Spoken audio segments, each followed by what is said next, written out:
চিংড়ি মাছ দিয়ে শাপলা রান্না করব। শাপলা 1 হাত পরিমাণ কেটে নিয়েছি। আর এই তো আমি চিংড়ি মাছও নিয়েছি। আর এই যে শাপলাটা আঁশ কীভাবে ফেলাইতে হয় তা এখন ফেলাবো। আর এই তো চিংড়ি মাছগুলো আস্তে আস্তে কেটে নেব। এইতে দেখুন আমি একটু একটু করে ছোট ছোট করে কেটে নিচ্ছি ফেলায়। আর এভাবে আঁশ ছাড়ালে সাথে আর থাকে না। যাই হোক, এই তো আমার সাথে আবার আমার বাচ্চা দুটো হেল্প করবে। তো এই তো আমার আঁশটা ছাড়ানো হয়ে গেছে। তো এখন আবার চিংড়ি মাছও কেটে নেব। আর তার আগে আমি শাপলাগুলো এই তো ঝালিতে রেখে দিয়েছি।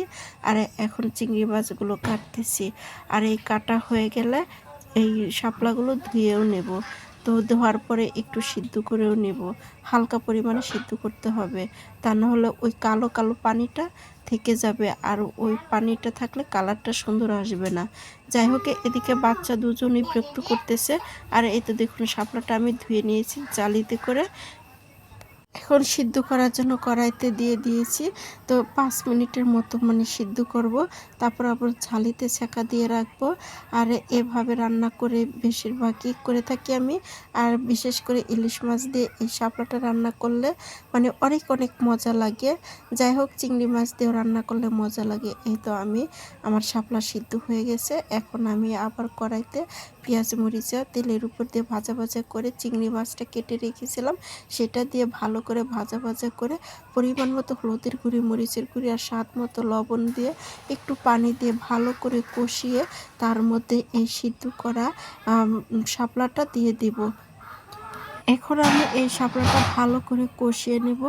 আর এর মধ্যে অল্প একটু পানি দেব। আর এটারে একেবারে চচ্চড়ি করব না, আর একেবারে ঝোল ঝোল রাখবো না, মাখা মাখা করে রাখবো।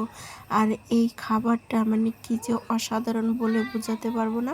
তবে আমার মতে এভাবে যে যেভাবে পারেন রান্না করে একবার হলেও খেয়ে দেখেন।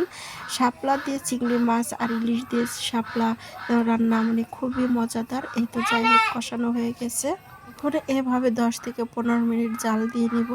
আর এর ভিতরে আর পানি আমি দেব না। তো এই তো দেখুন আমার তরকারিটা প্রায় শেষের দিকে। তো এই তো দেখুন আমার তরকারি আমি বলে ঢেলে নিয়েছি। আর কালারটা কি সুন্দর হয়েছে। এখন আমি ভাত খাবো। আমার তো লোভ সামলাতে পারছি না। যাই হোক, আমি এখনই ভাত খাবো। আমার খিদেও পেয়েছে আর এই তরকারিটার সামনে। তো যাই হোক, প্লেটে ভাত নিয়েছে। আর এই তো আমি শাপলা দিয়ে চিংড়ি মাছ রান্না করা তরকারিটাও নিয়েছি। এখন পেট পুরে তৃপ্তি সহকারে ভাত খাবো। আর এই তো দেখুন কালারটা কি সুন্দর, মজা। আর বাসার সবাই খেয়েছে, বলছে খুব ভালো লাগছে। যাই হোক, এই পর্যন্তই।